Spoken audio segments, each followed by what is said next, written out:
He was a billionaire used to first-class seats, corporate mergers, and never looking back. But the day his flight was delayed, everything changed. Because at Gate 27, he saw a boy sitting alone, watching planes with a bent toy and a heart full of questions. One of those questions would break him open. Another would rebuild him. What began as a moment of inconvenience became the most important layover of his life, and sparked a story that would quietly ripple across the world. This isn't about business, it's about staying, watching, and what happens when someone finally sees you. Graham Winslow had been to 34 airports in the past 12 months, and every single one of them felt the same: sterile, bright, humming with anxious energy and overpriced coffee. He never looked at the windows anymore, never looked at the runways or the planes or the people who still found magic in the idea of flight. For Graham, airports were just long hallways between meetings, more efficient than scenic. He was on his way to Chicago for a meeting that would determine the future of an acquisition worth over $1 billion. His flight was supposed to leave at 3:15, but now, at 3:47, he was pacing by Gate 27, listening to a chipper voice on the overhead speakers explain for the third time that mechanical delays were brief and appreciated your patience. He wasn't feeling patient. He took out his phone, checking his email for the 50th time.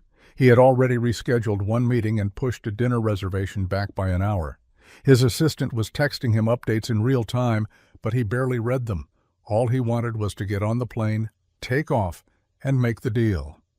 He didn't have time for delays. Then, as he turned toward the lounge, he caught sight of someone through the wide floor-to-ceiling windows. A boy, alone. The kid couldn't have been older than 7. He sat cross-legged in front of the massive glass panels, his backpack beside him, a juice box in one hand and a toy airplane in the other. He wasn't doing anything, just watching, intently. Every time a plane rolled out from the gate or lifted into the sky, the boy's eyes followed it like he was reading a story only he could see. There was something about the stillness of him, the way he didn't fidget or check a screen or look around for a parent, that made Graham pause. At first, he assumed someone must be nearby. A mom grabbing coffee, a dad on the phone, maybe a sibling playing on a tablet out of sight. He gave the surrounding area a once-over, but no one sat within 10 feet of the boy. No one called to him or checked in, and still the boy just watched.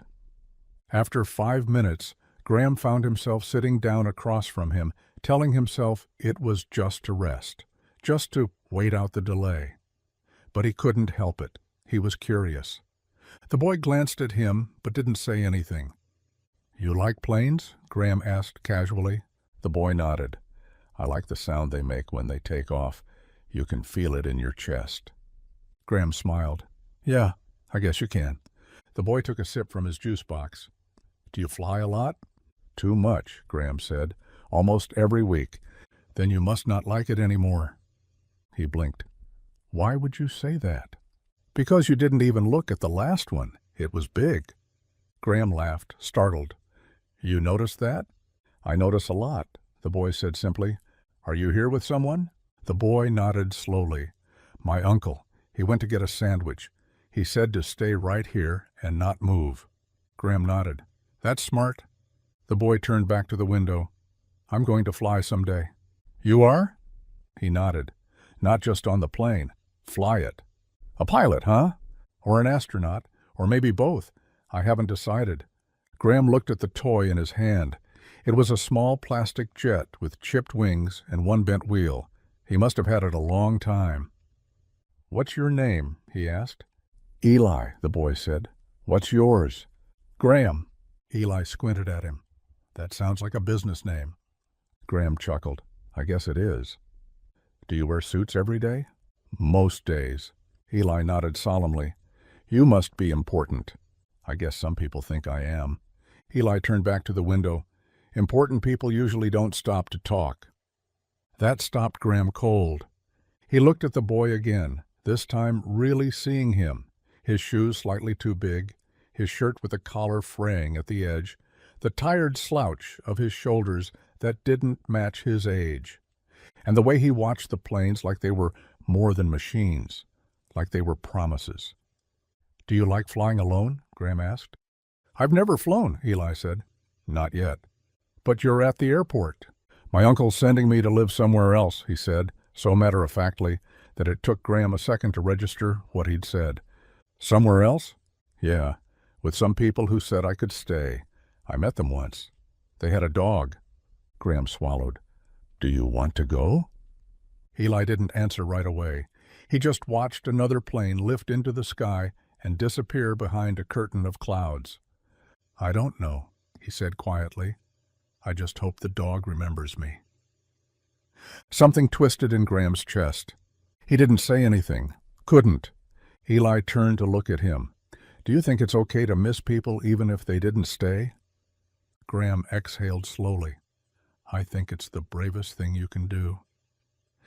And for the first time in years, Graham Winslow, CEO of a global logistics firm, who had been on more flights than he could count, sat in an airport without checking his watch, without checking his phone, and just watched. With a boy named Eli, waiting for something neither of them could quite name, but both had needed for a long time. They sat in silence for a while, watching the planes come and go like they were passing stars. The terminal buzzed around them, boarding calls, crying toddlers, business people muttering into headsets, but none of it touched their small pocket of stillness. Graham found himself strangely grateful for the delay, for the pause in his otherwise hyper-scheduled day. Without it, he would have never noticed Eli, would have never heard that small, brave voice speak so plainly about being sent away, about missing people who didn't stay. "How long have you been with your uncle?" Graham asked after a while, his voice gentle. Eli shrugged. "A while. I think since I was 4, maybe 5. He tapped his fingers against the side of his juice box. "He's okay, but he said it was too hard now.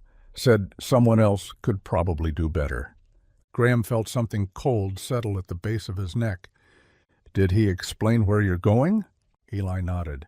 "A place in Idaho. A couple there wants to take care of me." His voice was flat, too old for his face. "They have a dog named Benny. They said I can have a bunk bed even though I don't have a brother, just because it's fun." Graham tried to smile, but it came out thin. "That does sound fun." "I guess," Eli said, then added quietly, "I just don't know if they'll keep me." Graham didn't know what to say to that. There was no answer that wouldn't sound false, so he told the truth. "I don't know either, but I know you're worth keeping." Eli looked at him sharply, eyes wide and uncertain. "Even if I'm not easy?" he asked. "Especially then." They sat there side by side, and the minutes ticked by. Graham's phone buzzed again, another message from his assistant, another boarding update. He ignored it. What meeting, what contract, what deal could possibly matter more than the boy sitting quietly beside him, asking for nothing but understanding? Finally, a voice came over the loudspeaker. "Flight 742 to Boise, now boarding at gate 29. Eli sat up a little straighter. He reached for his backpack, adjusted the strap. "That's me," he said, his voice barely above a whisper. Graham stood with him. "Do you want me to walk you there?" he asked. Eli nodded slowly. They walked the short distance down the terminal, past vending machines and yawning travelers. At the gate, a woman in a vest checked Eli's name on her list. "You're our unaccompanied minor?" she asked brightly. Eli nodded. "Okay, sweetheart, you'll sit right up front. The flight attendant will stay with you the whole time, and the family will be waiting when you land." She looked at Graham. "Parent?" Graham shook his head. "Just a friend." Eli turned to him. "You said you fly all the time, right?" "Pretty much." "Then maybe next time, if you ever go to Idaho." Graham crouched so they were eye to eye. "I'll bring you a postcard from wherever I go, but I need something from you, too." "What?" "To keep watching. Planes, people, the sky. Don't stop noticing things. The world needs people like you." Eli's face cracked into the smallest, realest smile Graham had ever seen. Then the gate agent held out her hand, and Eli took it. But just before he turned away, he did something that startled Graham into stillness. He stepped forward and hugged him. Quick, tight, real. "Thank you," he whispered. And then he was gone. Graham stood there for a long time, watching the jet bridge swallow him. Then the plane pulled away from the gate. Then the plane rose into the sky. He didn't move until it disappeared. Hours later, after he boarded his rescheduled flight to Chicago, Graham sat in first class with his laptop open and a contract glowing on the screen. He didn't read a word. His mind was elsewhere, with a boy who watched planes like they were hope itself. When he returned to New York days later, the first thing he did was walk into his office, close the door, and sit down at his desk. He opened a drawer and pulled out a blank envelope. On the front he wrote, "For Eli," in case he ever writes first. Inside he slipped a picture of a plane and a note. "Keep flying, keep watching. Someone is always looking back." He didn't know if he'd ever send it, but he would keep it safe, just in case. Weeks passed. Graham tried to return to his routine: early flights, board meetings, hotel rooms with little bottles of water on starched linen desks. His calendar filled again. His assistant started double booking the slower slots, and his inbox returned to its usual state of quiet panic. But nothing felt the same. Every airport made him glance toward the windows now. Every gate made him scan the rows of chairs, half expecting to see a boy with a juice box and a bent plastic airplane, legs swinging as he watched the tarmac like a movie screen.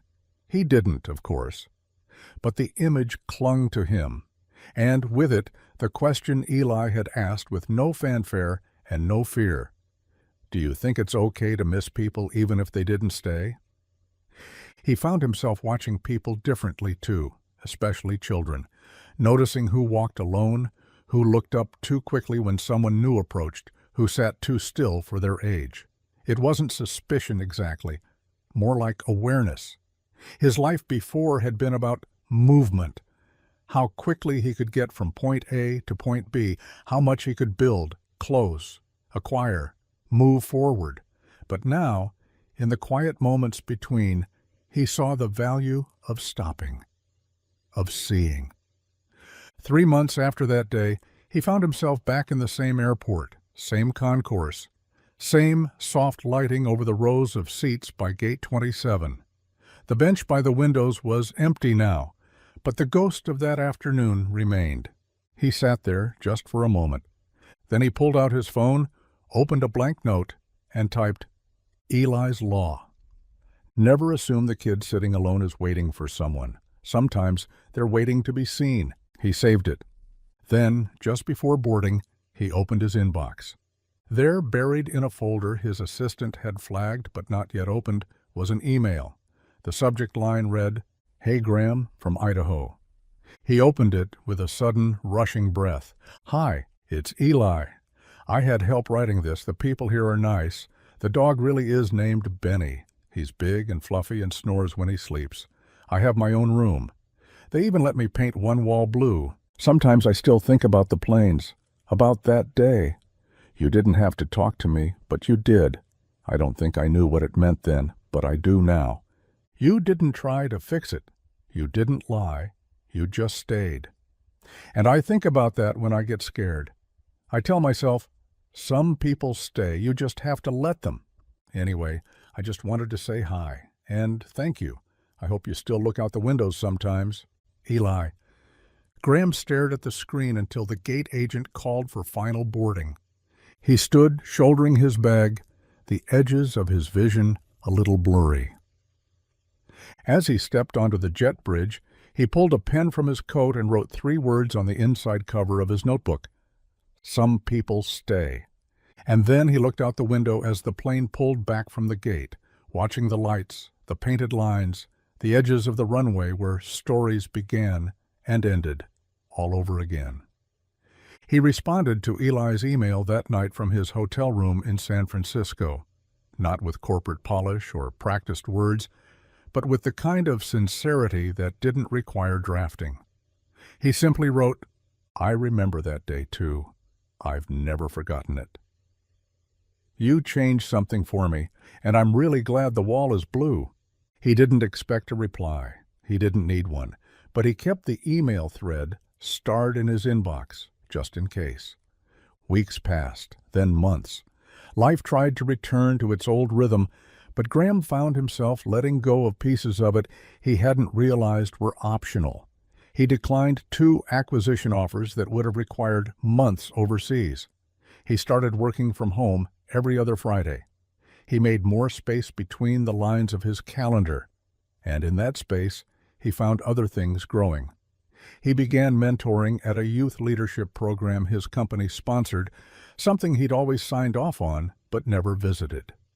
The first time he walked into the meeting room and saw a dozen teenagers slouched in folding chairs with expressions that ranged from skeptical to blank, he thought maybe he'd made a mistake. But then one boy at the back looked up and said, "Wait, you're the guy from the airport story, right?" Graham blinked. "What?" "My foster brother told me. He said you stopped when no one else did." The words stopped him cold. "What's your brother's name?" "Eli." The boy said it like it was obvious, like Graham should have known. Graham smiled slowly, then pulled out a chair. After that, he didn't miss a single week. The program wasn't fancy. It met in a church basement with cracked linoleum floors and lukewarm vending machine coffee. But the conversations were real, sometimes raw. They talked about jobs and futures and how to answer questions in interviews. But sometimes they just talked about fear, about disappointment, about being seen. At the end of every session, Graham walked out lighter, more honest, more like himself. Not the version who lived on jet fuel and spreadsheets, the one who had learned how to stop and sit down beside someone who needed to be seen. One Friday, close to a year after the airport, he opened his inbox to find another message. The subject line was just his name. "Graham, we're coming to New York for a week. My foster mom says we're doing museums and pizza and some tourist stuff. She said I could ask if we could see you, only if you want. No pressure, I still have the toy plane. It's on my shelf. I don't use it as much now, but I don't throw it away either. Hope you're doing good. Eli." Graham stared at the screen for a long time before answering. He typed, "You tell me when and where. I'll be there." They met in Central Park 2 days later, near the fountain. Eli had grown taller. His hair was longer. He wore a red jacket with a rip in the sleeve and held a hot dog in one hand, waving with the other. Graham wasn't sure what he expected, but when Eli walked right up to him and hugged him without hesitation, everything else fell away. They walked the park together, talking about planes and school and Benny the dog, who had apparently learned how to open the pantry door when no one was looking. Eli spoke more easily now, more laughter between the sentences, but there was still a part of him, quiet, careful, that hadn't gone away, and Graham didn't want it to. That part had saved them both. Before they said goodbye, Eli handed him something. It was a postcard, a drawing of a plane sketched in pencil and filled in with colored pencil. The caption said, "Still watching." Graham swallowed against the tightness in his throat. He looked down at the boy who wasn't just the boy from the airport anymore. He was his own person now, stronger, braver. He kept the postcard in his wallet. Years later, when Graham spoke at a conference about leadership and legacy, someone asked him what the most important deal of his career had been. He paused, then said, "The one I didn't take, and the conversation that changed me while I waited." He didn't explain further. He didn't need to. Some truths don't need slideshows or metrics. They just need to be lived. And somewhere in a house in Idaho with a dog named Benny and a boy who had once waited alone by a window, the story continued. Not because someone came to save him, but because someone stopped, because someone stayed, and because the boy who watched planes never stopped believing that sometimes a stranger might be exactly the person you needed most. One snowy evening, nearly 2 years to the day since they first met, Graham boarded a flight to Boise with no business suit in his bag, no laptop, no conference to attend.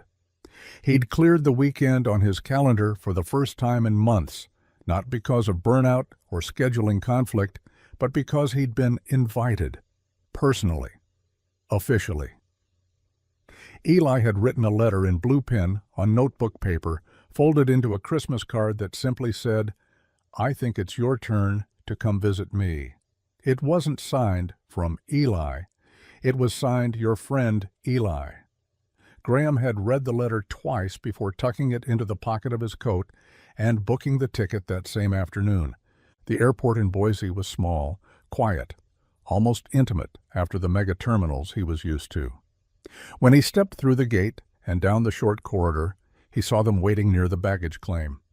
Eli, taller now, wearing a hoodie and an unmistakable grin, a woman in her 40s with a calm face and reading glasses perched on her head, and a shaggy golden retriever with a bandana tied loosely around its neck. "That's Benny," Eli said proudly, as if Graham might have forgotten. "I could have guessed," Graham said, crouching to let the dog sniff his hand. Benny approved. The woman extended her hand.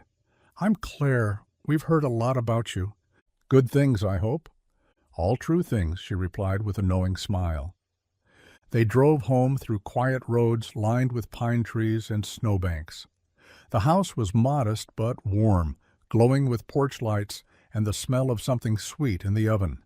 Inside, there were signs of a life well lived, photographs taped to the fridge, a crooked tower of books on the end table, a science project in progress on the kitchen counter. Eli gave him the full tour, the living room, the backyard. You should see it in spring. The basement, filled with spare furniture and old board games. Finally, they arrived at Eli's bedroom. "It's the same room," he said. "Same blue wall. I just moved the bed to the other side." Graham stepped in slowly, noting the posters on the walls, stars, aircraft, a worn map of the world. On the bookshelf, front and center, was the toy plane, still a little bent, still intact. "You kept it." "Of course I did." Later that evening, they sat on the back porch wrapped in blankets, sipping hot chocolate from mismatched mugs. Claire had gone to bed, and Benny lay dozing by their feet. "Do you remember what I said back then?" Eli asked. "When I said I wasn't sure if they'd keep me?" "I remember." "I don't wonder that anymore," he said. "I think I was just scared that good things didn't stay." Graham didn't speak. He didn't need to. Eli turned toward him. "You stayed. So did you." They sat in silence, watching snow fall against the porch light, until Graham said quietly, "Do you still watch the planes?" Eli grinned. "Every chance I get. But now I like seeing who's waiting for them just as much." Graham smiled. Before he left Sunday morning, Eli handed him a new postcard, this one handmade, drawn in pencil and watercolor. It showed two figures sitting side by side in an airport, facing the runway. In the sky, a plane was just lifting off. Beneath the drawing, Eli had written in careful block letters, "Some people stay, and some take you with them, even when they fly."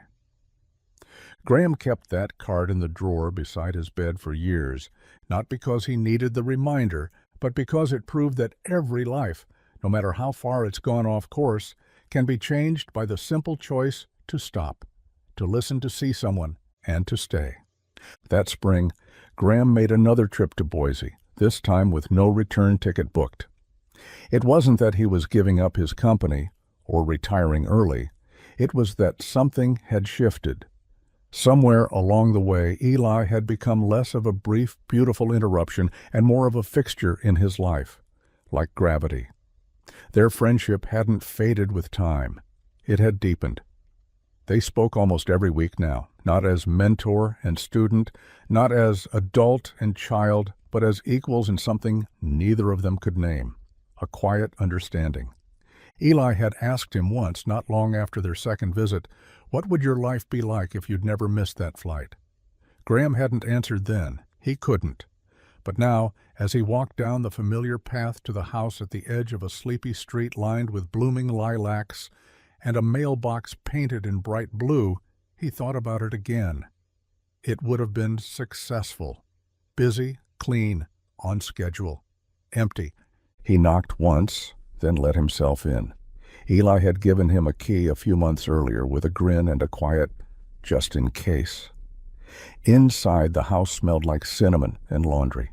Benny came bounding to the door first, tail wagging, and behind him came Eli, taller again, a book in one hand and a pencil behind his ear. "You're early," Eli said, raising an eyebrow. "Traffic was good," Graham replied, dropping his bag by the door, "and I missed you." Eli tried to roll his eyes, but the smile tugging at the corner of his mouth gave him away. "I've got something to show you," he said, turning on his heel and disappearing into the kitchen. Graham followed. On the table was a piece of paper, large, covered in scribbles and crossouts. It was the first page of something, typed but printed, a working draft. Graham recognized the title right away, "The Window Seat." "I'm writing it," Eli said. "Finally, the whole story, mine, yours, all of it." Graham picked it up and scanned the lines. Eli's voice came through in every sentence, clear, funny, sharp. He wrote the way he had once watched airplanes, carefully, reverently. "I figured if it mattered to me, maybe it would matter to someone else," Eli said. "I want people to know that even when you think you're just a passenger, you can still change where the story's going." Graham's voice caught. "You've already done that."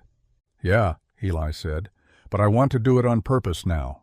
Over the weeks that followed, they worked on the draft together.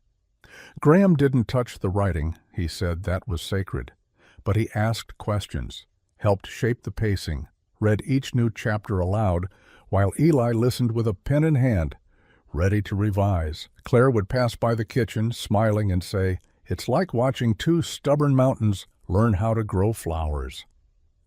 The day the book was finished, Eli printed a clean copy and slid it across the table. "You're the first person I want to have it," he said. Graham looked at the title page, then at the dedication. It read, "For the man who stayed, who looked, who said yes, and for anyone who's ever waited at a window and hoped, you're not alone." Graham didn't try to speak. He just nodded, tears in his eyes.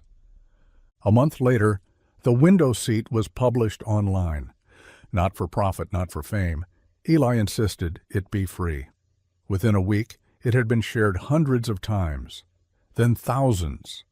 Comments poured in, people who saw themselves in Eli's story, people who said they'd always wondered what would have happened if someone had stopped for them, people who promised they'd start looking, really looking. Graham read every single message. Eli didn't ask for recognition. He didn't want interviews. But one morning, after reading a letter from a high school girl in Michigan who wrote that the story had made her feel brave enough to ask for help, he said, "I think maybe this is how I fly. Maybe not in a plane, but in words." "You're already airborne," Graham said. The years continued. Life changed in big and small ways. Graham stepped back from the company and took on a quieter role, one that gave him time to teach and mentor and spend long weekends in Boise helping Eli with new projects. Eli went to college, writing, of course. Then started a foundation with Claire that provided care packages and personal letters to children in the foster system, each one with a line on the envelope. "Someone is thinking of you, someone stayed." And still, every year, on the same week in March, they met in an airport. Different ones each time. Sometimes Graham flew, sometimes Eli did. But they always found a gate with a window, sat side by side, and watched the planes lift off. One year, when Eli was 24, they met in New York. Same airport, same gate, different bench. The original one had been replaced, but Graham had arranged for a small plaque on the new seat, one that matched the one he'd once sat on beside a boy who asked if it was okay to miss people.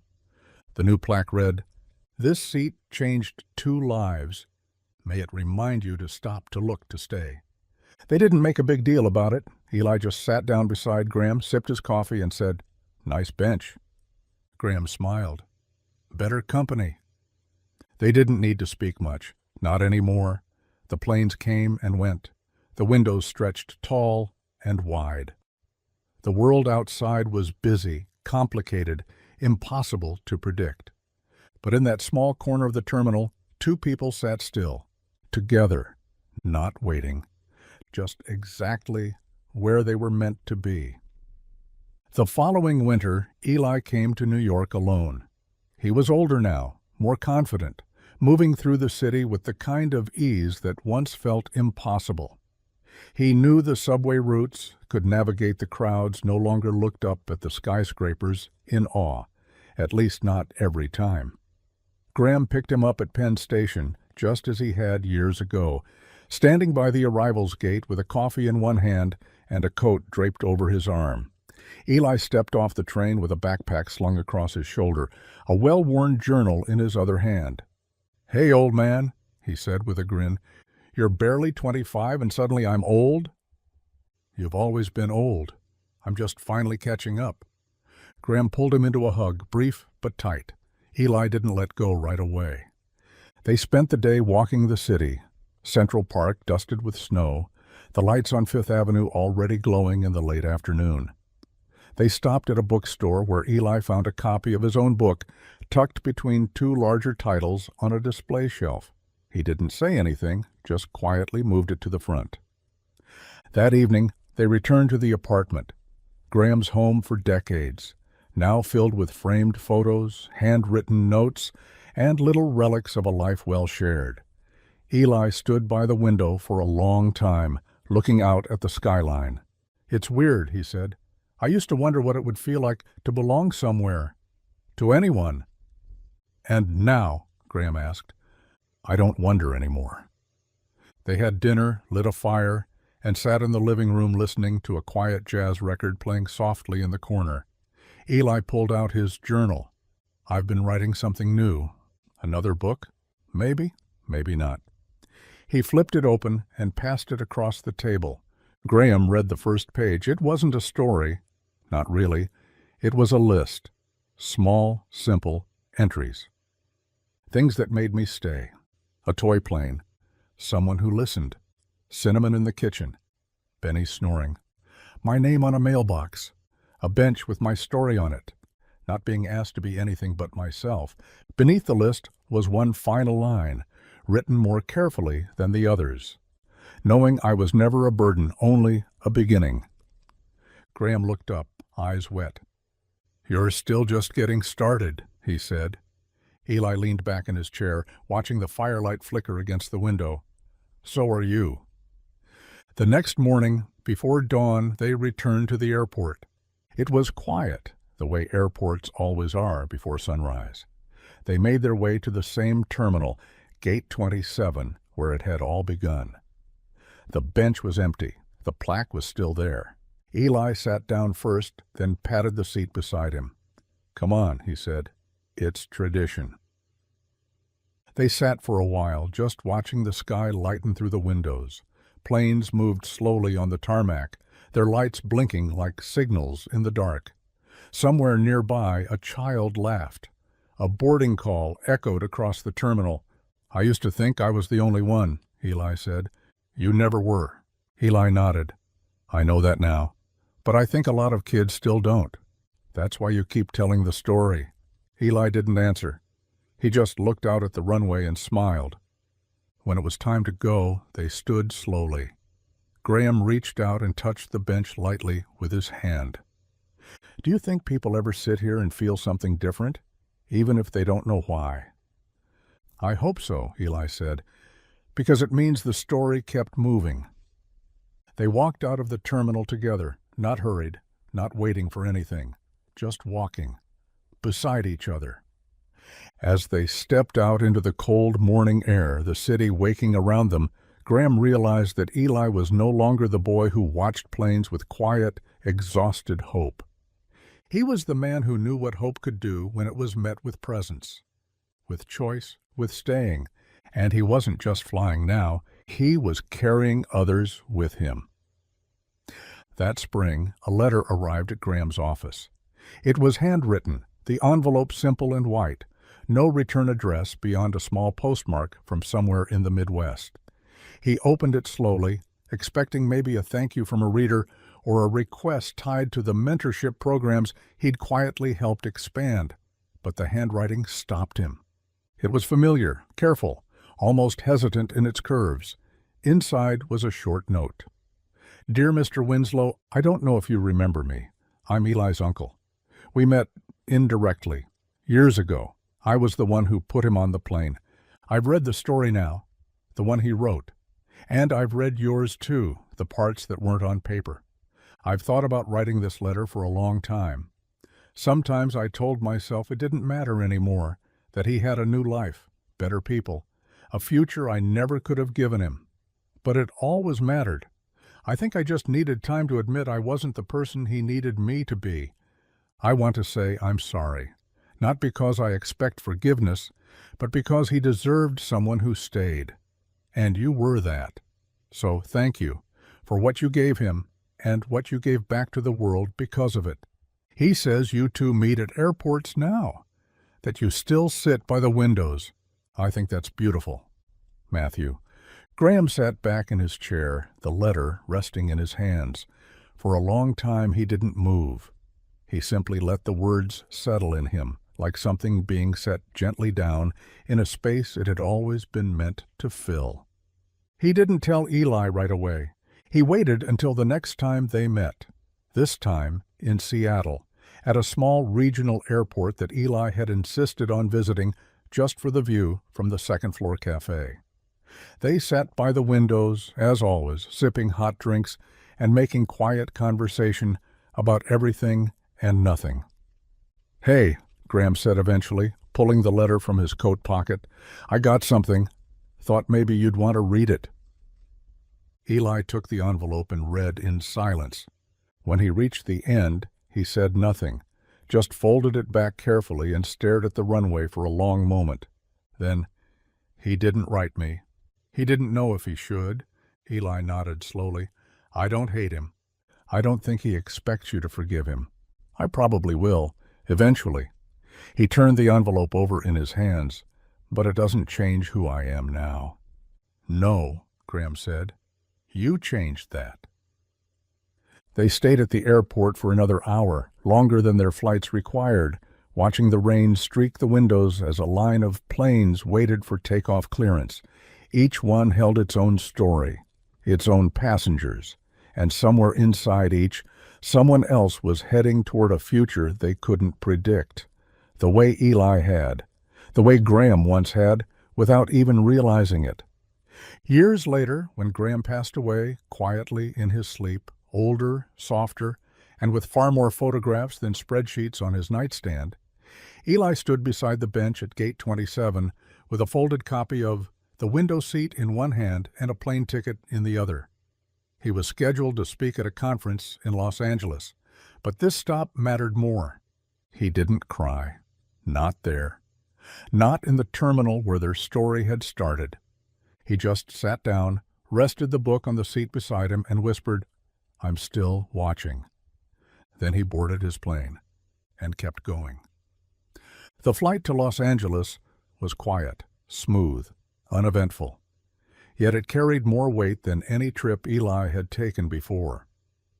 He sat by the window, as always, watching the world unfold below him. Clouds like mountains, cities like toy sets, rivers cutting through the land like hand-drawn lines. He thought about how many times Graham had taken this same view for granted. How many times Eli himself now sat in a seat like this without fear, without wondering who would be waiting on the other side. At the conference, Eli stepped onto the stage with calm in his chest and a story in his pocket. He'd been invited to speak on belonging, something he'd once only imagined, something he now lived. The room was full of strangers, but he knew how to reach them. Not with data, not with persuasion, just with the truth. He told them about an airport, a bench, a question, a man in a suit who stopped walking. He didn't say Graham's name until the end. There was someone who stayed, he said softly. Not because he had to, not because he had the perfect words, but because I asked a question, and he didn't pretend not to hear it. He saw me, and he stayed. The room was silent. Then came the sound of someone standing, then another and another. He didn't expect the standing ovation. That wasn't why he was there, but he accepted it, not as applause, but as acknowledgement. He left the stage knowing it wasn't really about him. It was about every kid in every terminal who had ever waited without knowing what they were waiting for. After the conference, Eli visited a bookstore downtown that had stocked his book in the front window, next to titles 10 times more famous. He signed a few copies quietly, leaving small notes inside the covers. Keep going. Someone is waiting for you. Hope fits in the smallest places. Some people stay. Later that night, in his hotel room, Eli sat on the bed with the city lights behind him and opened his journal. It was nearly full now. Sketches, poems, lists, letters never sent. On the last page he wrote, I used to think the window seat was the loneliest place in the world. Now I think it's the bravest. Because you can see everything. And if you're lucky, someone's watching you from the terminal, hoping you make it, and waiting until you do. He closed the book. Back in Boise a few days later, he stopped at the mailbox before going inside. Inside was a postcard from a student he had mentored over the summer, just a line across the back that read, I started looking. You were right. There are people everywhere who need someone to stay. He smiled, tucked the postcard into the glass frame that still held the first one Graham ever gave him. That evening, as the sun dipped behind the hills, Eli sat on the porch with Benny at his feet and the sky wide open above him. He didn't need to be in an airport to feel close to Graham. He didn't need to be near a runway to remember where he started, and he was already flying. And he wasn't alone. A few months later, Eli received an invitation in the mail with thick, cream-colored cardstock and silver lettering that shimmered faintly in the light. It wasn't a conference, not a book club or a reading or a speech. It was a dedication ceremony, one he hadn't known was happening. Inside the envelope was a short note from Claire. Thought you should be there. He would have wanted you to see it first. No explanation, no details beyond a date, a time, and a location. JFK International Airport, Terminal B. When the day came, Eli flew in early. He wore a dark button-down shirt, pressed slacks, and the same watch Graham had given him on his 21st birthday. He carried no luggage, no laptop, just a small notebook in his coat pocket and a pen clipped to the cover. He took a cab from the airport hotel and walked the rest of the way in. No one met him at the entrance, but that felt right. He didn't need an escort. He remembered the way. The terminal was busy but not frantic. Travelers moved like they always did, determined, distracted, too rushed to notice much around them. But Eli noticed everything. The shape of the gate signs, the color of the light coming in through the windows, and at the far end, the bench. It looked the same as it had the last time. Polished wood, simple wide cushions, a plaque that still read, "This seat changed 2 lives. May it remind you to stop, to look, to stay." But now there was more. Above the bench, mounted neatly on the wall, was a framed panel. Inside it, a piece of artwork, an illustrated image in shades of soft blue and gray. It showed a boy and a man sitting beside each other at a window, a plane taking off in the distance. Neither of them looked at the camera. Both of them looked outward. Beneath the image were 2 names, Graham Winslow, Eli Marin. And under that, for every traveler still waiting to be seen. There were a few people nearby, most in suits, a couple of airport employees.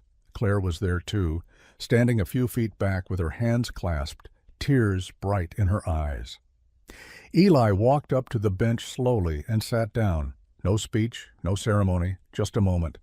He sat there for a long time, remembering the boy he'd been and the man who had stopped, remembering the questions, the silence, the answers that came later. And he thought, maybe this was the real ending, not a goodbye, not a final chapter, just a door that stayed open, permanently, for anyone who needed to walk through it. He reached into his pocket and pulled out a folded piece of paper. It was something new he'd written on the plane. Not a poem, not a story, just a note. He unfolded it and laid it on the bench beside him. If you're sitting here wondering if anyone notices, we do. We see you. You matter. He left it there. Then he stood, looked one last time at the window, and walked away. Not because he was done, but because somewhere another airport was waiting. Another bench, another question. And maybe, just maybe, it was someone else's turn to stay. That summer, Eli traveled more than he ever had before, not for leisure and not because he needed to get away, but because something inside him had shifted. The dedication at the airport didn't feel like an ending. It felt like a beginning again, like a signal passed between travelers. He'd spent so much of his life telling his story, and now he wanted to find others. Not the loud stories, not the ones on the news or in headlines, the quiet ones, the kind that waited in boarding areas and bus stations and park benches, the kind most people never slowed down long enough to hear. He started a project he called The Layover Letters. He didn't promote it. He didn't pitch it. He just showed up. Every place he went, he left something behind. A sealed envelope, a small, hand-lettered note on cardstock. Sometimes it was tucked into a magazine rack, other times under a bench or slipped behind a laminated safety instruction card. The letters weren't long, just a paragraph. But each one was different. If no one has told you today, you matter. Not every destination has to be known. Some of the best things start when you miss a flight. You are not invisible. I see you, even if I've never met you. He never signed them. He never stayed to watch who found them. And yet, responses found their way back. People began leaving comments on an anonymous website a friend had helped him build, an open forum where anyone could write back, no names required. The messages came slowly at first, then steadily, one after another. I was about to cancel my trip. I found your letter in the seat pocket. I cried. Then I boarded. I didn't think anyone would ever write something like this just to leave it behind. It felt like someone had reached backward in time to grab my hand. I didn't know I needed this, but I did. Eli read every single one. One evening, while sitting in the back corner of a coffee shop in Detroit's airport, he got a message through the site, different from the others. The subject line was, "I think I found yours first." The message simply read, "You once watched planes alone. I did too. I was 6. I never told anyone. I thought if I stayed quiet, someone would come back. No one ever did. But I found your book last year, and this week your letter. I'm 34 now. I still sit by windows. I still hope. Just wanted to say, thank you for showing me someone can actually make it." Eli closed his laptop and sat there for a while, watching planes through the cafe window, same as always. Then he took out his notebook and wrote a new letter. Somewhere, someone is writing back, even if you don't hear them. Yet. The project grew. Soon he was invited to speak at shelters, foster centers, youth homes, but he always kept the same approach. He told his story honestly, but never as a miracle, never as a rescue. He wasn't a symbol.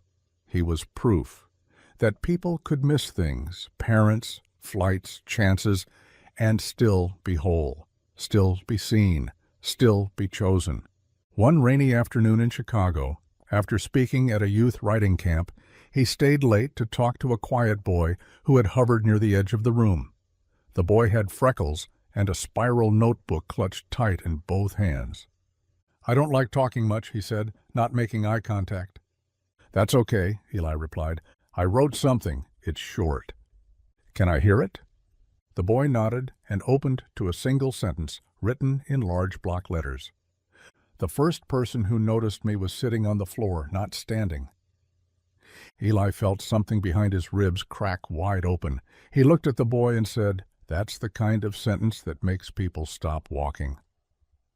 The boy glanced up, eyes flickering with a mix of pride and disbelief. "Really?"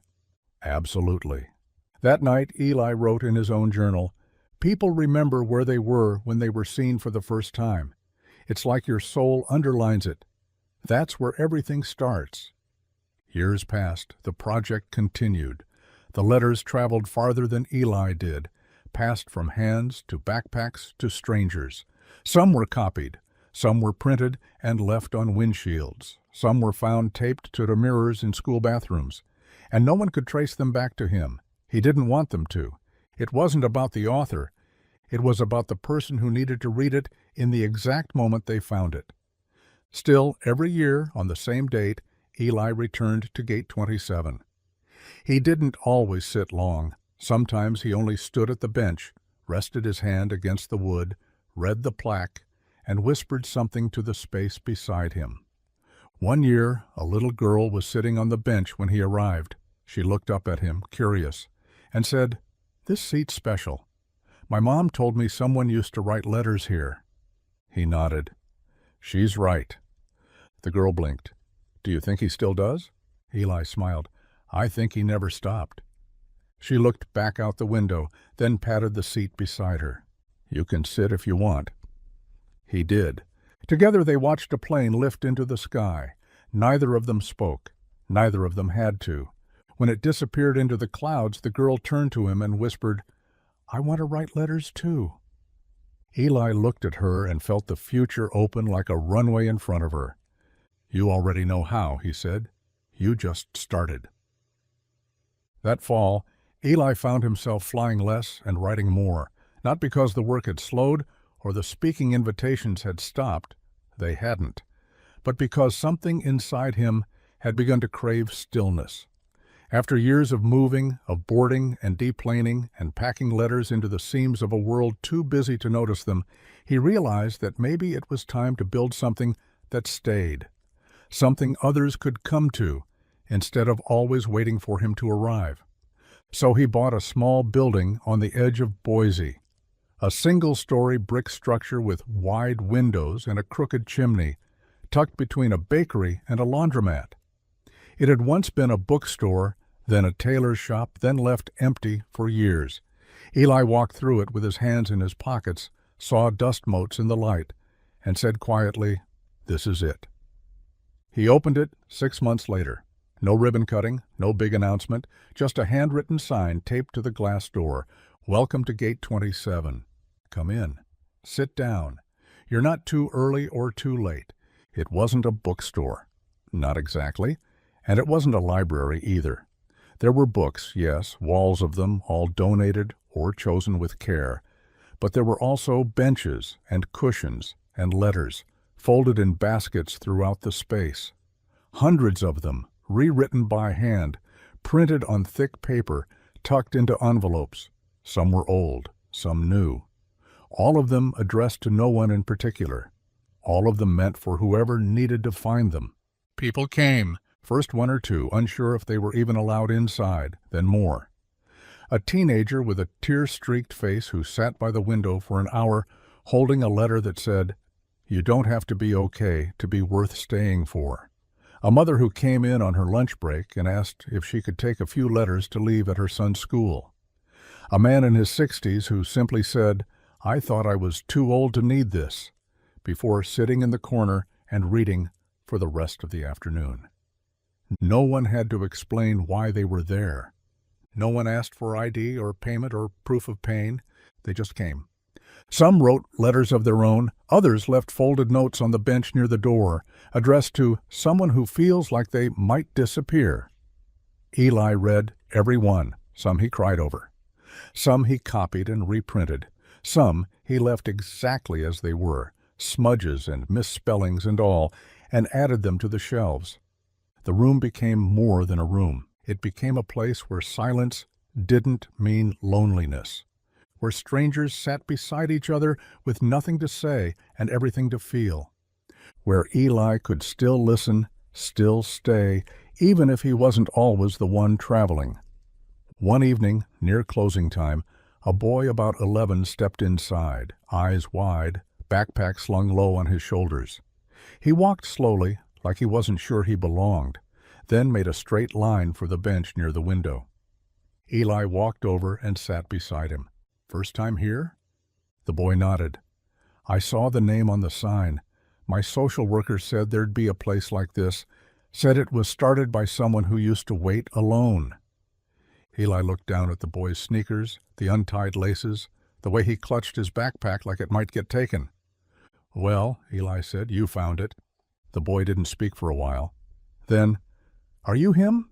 Eli smiled. "I am." The boy stared straight ahead. "Did it get better?" Eli didn't answer right away. He followed the boy's gaze out the window, watched the orange dusk settling over the rooftops. "It got real," he said.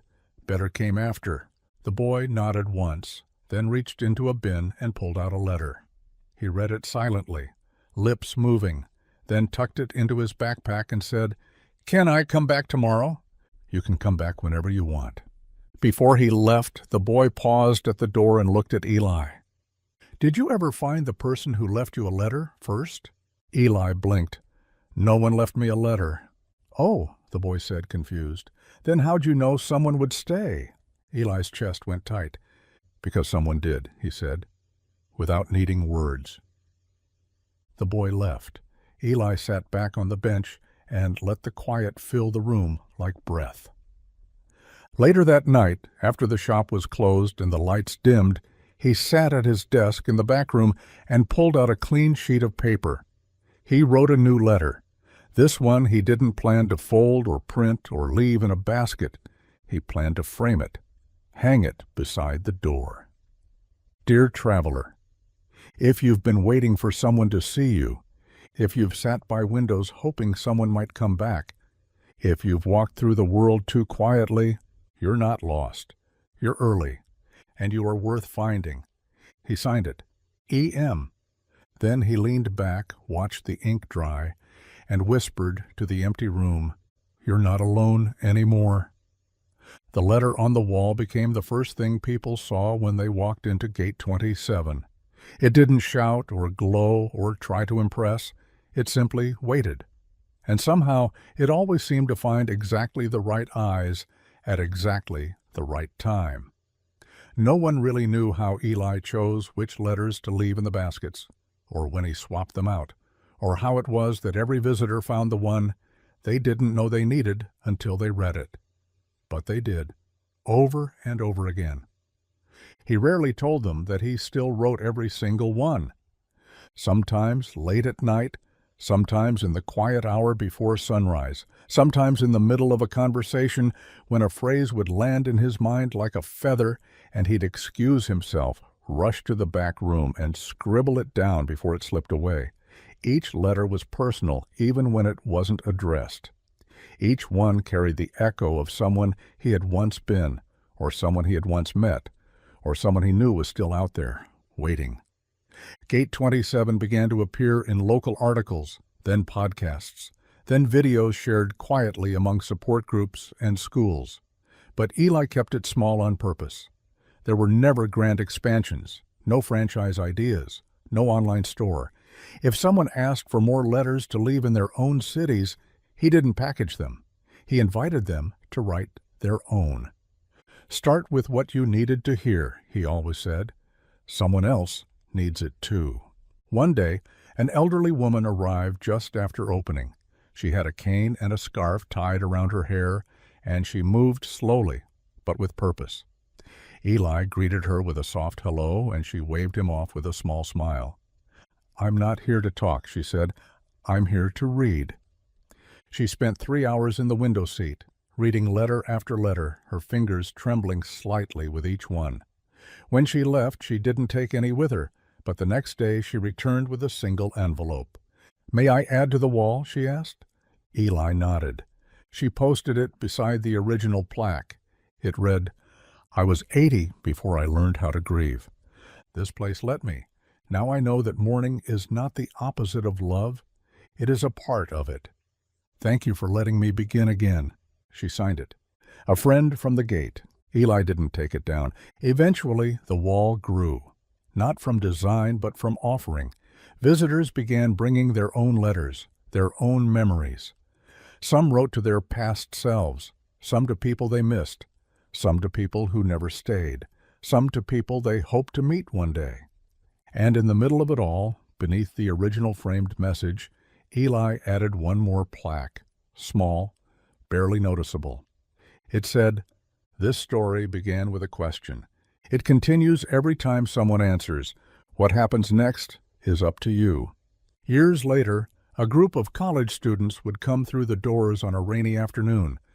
One of them, a quiet girl with wide eyes and a hesitant step, would walk straight to the wall, read the plaque, and whisper, "This is the kind of place you don't forget." Eli, now older, standing behind the desk with a cup of tea and a silver streak through his hair, would smile and say, "That's the idea." She would ask him, "Did you write all of this?" And he would shake his head and point at the letters on the wall. "No," he'd say, "we did." She would take a letter from the basket by the door, one that read, "You don't have to know what you're doing. You only have to keep going. We'll meet you there." She would fold it carefully, tuck it into her coat, and carry it for the next 10 years. One day she would return to Gate 27 with a letter of her own. And so the story would go on, always quiet, always steady, always there for the ones who stayed. Eli kept a journal tucked beneath the counter at Gate 27, not the kind he wrote in daily or with any structure, but a place he went when something needed to be remembered. It wasn't for ideas or plans or pages to publish, just moments, fleeting ones, the way a visitor exhaled after reading their first letter, the way some people cried without making a sound, the way others laughed mid-sentence, shaking their heads like they'd just been caught off guard by their own healing. One afternoon in early winter, a school bus pulled up out front. Eli wasn't expecting it. A teacher stepped in first, cheeks pink from the cold, her voice tentative. "I hope this isn't too much," she said. "They've been writing their own letters. They wanted to bring them somewhere that mattered." Behind her, a group of teenagers filed in, some clutching notebooks, some just watching with quiet awe. Eli smiled and stepped aside. "Let them take their time," he said. They did. They wandered the walls, read the letters, sat on the floor, on the benches, leaned against bookshelves. Some took envelopes from their backpacks and slipped them into the wooden submission box without a word. Others asked if they could read theirs aloud. One boy, tall, nervous, biting the edge of his sleeve, stood near the back wall and read a letter that started with "Dear me" and ended with "You made it. I'm so proud of you." When it was time to leave, the teacher handed Eli a stack of envelopes. "They asked me to give you these," she said, "in case someone else needs them." He accepted them with both hands. After they left, he sat behind the counter and read every one. One said, "If you're scared to say the truth out loud, that's okay. You've still said it. You wrote it. You're brave." Another, "I used to think I was the broken one in the room. Now I think maybe I'm just the one who feels it first. That's not weakness. That's something holy."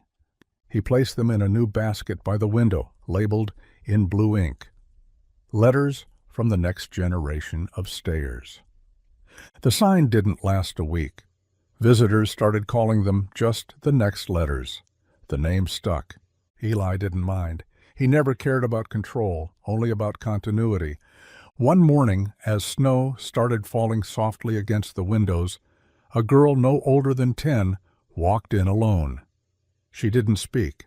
She didn't need to. She walked straight to the bench near the window, chose a letter, sat, and read. Eli stayed behind the counter. After a while, she approached him. She held the letter with both hands. "Can I ask a question?"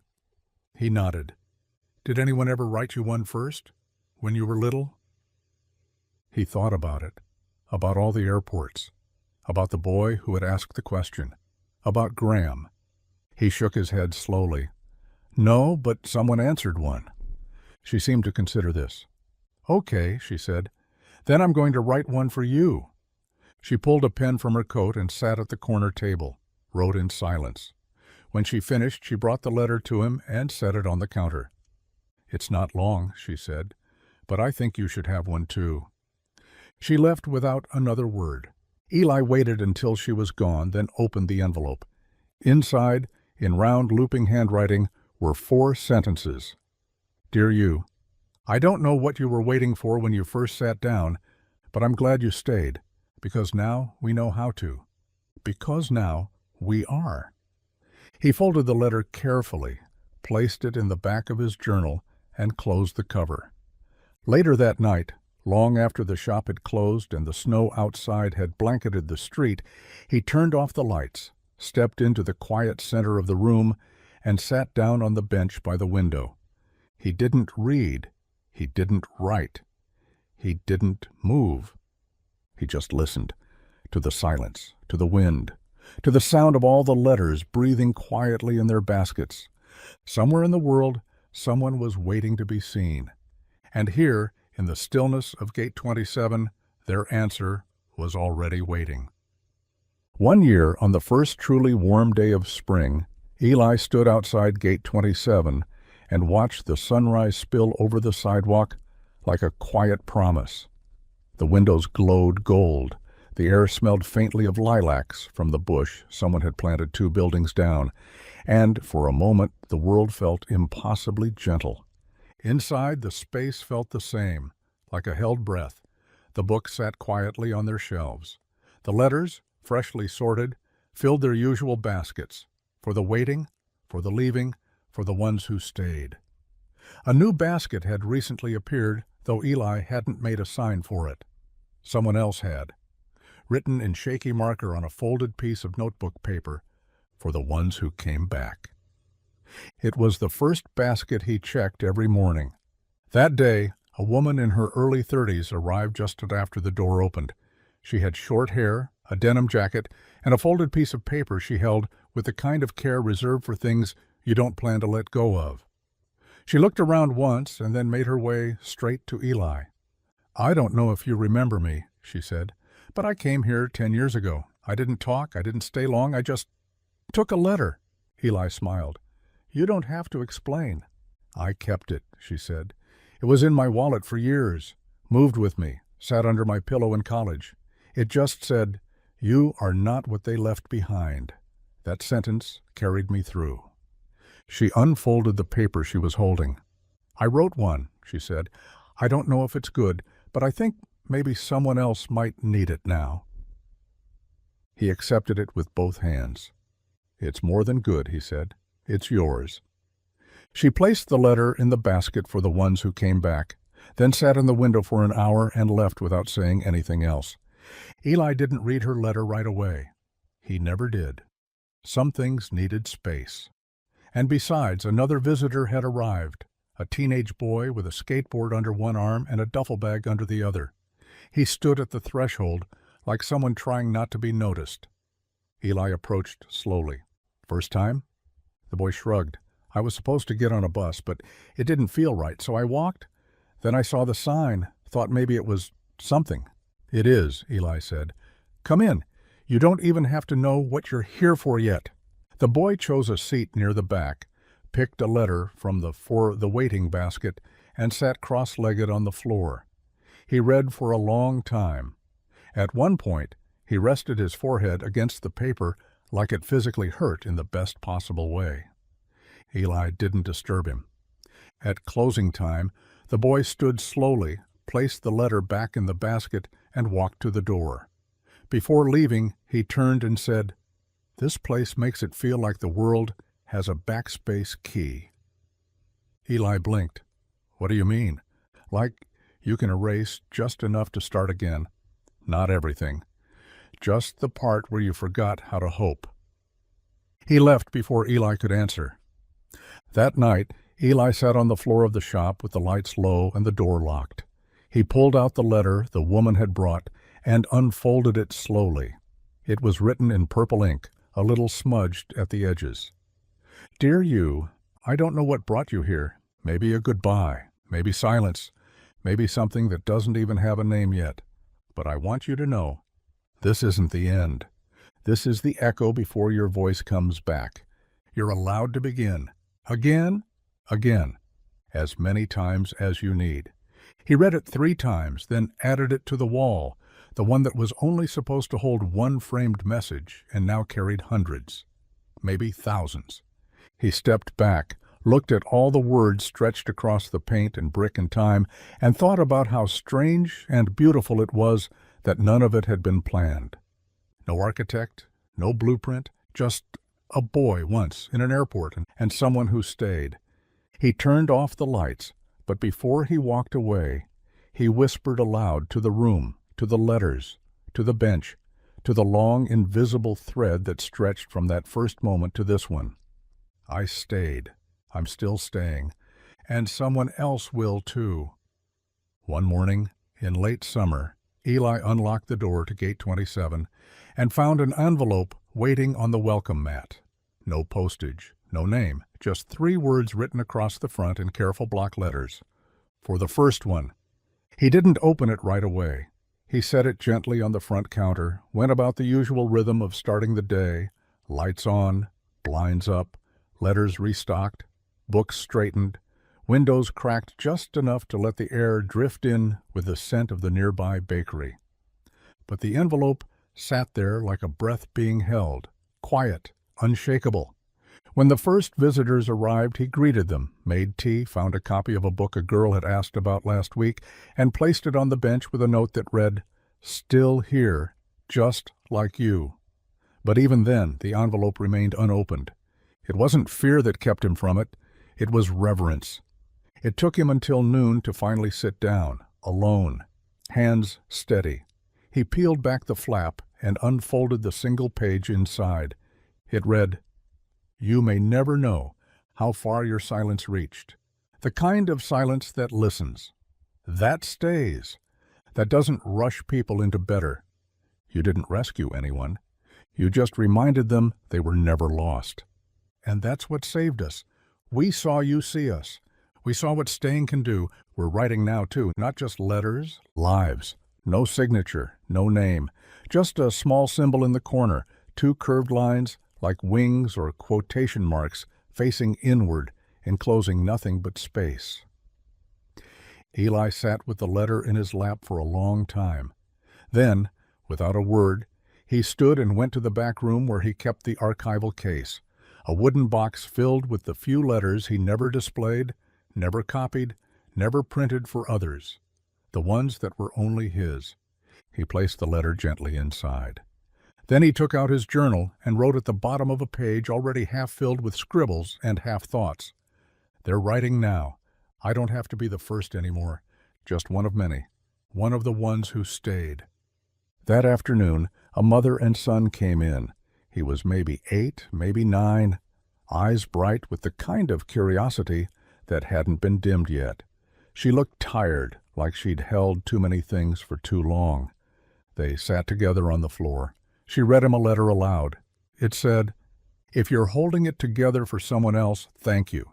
You're not invisible. You're not alone. You can rest here." She didn't cry, but when she folded it and slipped it into her coat pocket, her shoulders softened. The boy didn't speak. He just took a second letter and tucked it into her bag. Before they left, the mother turned to Eli and asked, "Did you write all these?" "No," he said. "We did."